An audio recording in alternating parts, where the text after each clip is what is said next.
Hello all. இன்றைக்கி நம்ம என்ன பார்க்க போகிறோன்னா, நகராட்சி எக்ஸாமில் கேட்கப்பட்ட ஒரு கேள்வியை பார்க்க போகிறோம்.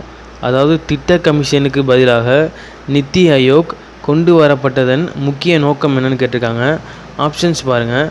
பொருளாதார திட்டமிடல் பரவலாக்கம், கூட்டாட்சி மற்றும் கூட்டுறவு கூட்டாட்சியை மேம்படுத்த, அதிகாரத்துவ கட்டுப்பாட்டை அதிகரிக்க, பொருளாதாரத்தில் அரசின் தலையீட்டை குறைக்க. இந்த 4 ஆப்ஷனில் எது திட்டக்குழு கமிஷனுக்கு பதிலாக நித்தி ஆயோக் கொண்டு வரப்பட்டதுன்னு கேட்குறாங்க. இது என்னென்ன ஆன்சர் என்னென்னு பார்த்துக்கிட்டிங்கன்னா, இதுக்கு கூட்டாட்சி மற்றும் கூட்டுறவு கூட்டாட்சியை மேம்படுத்த.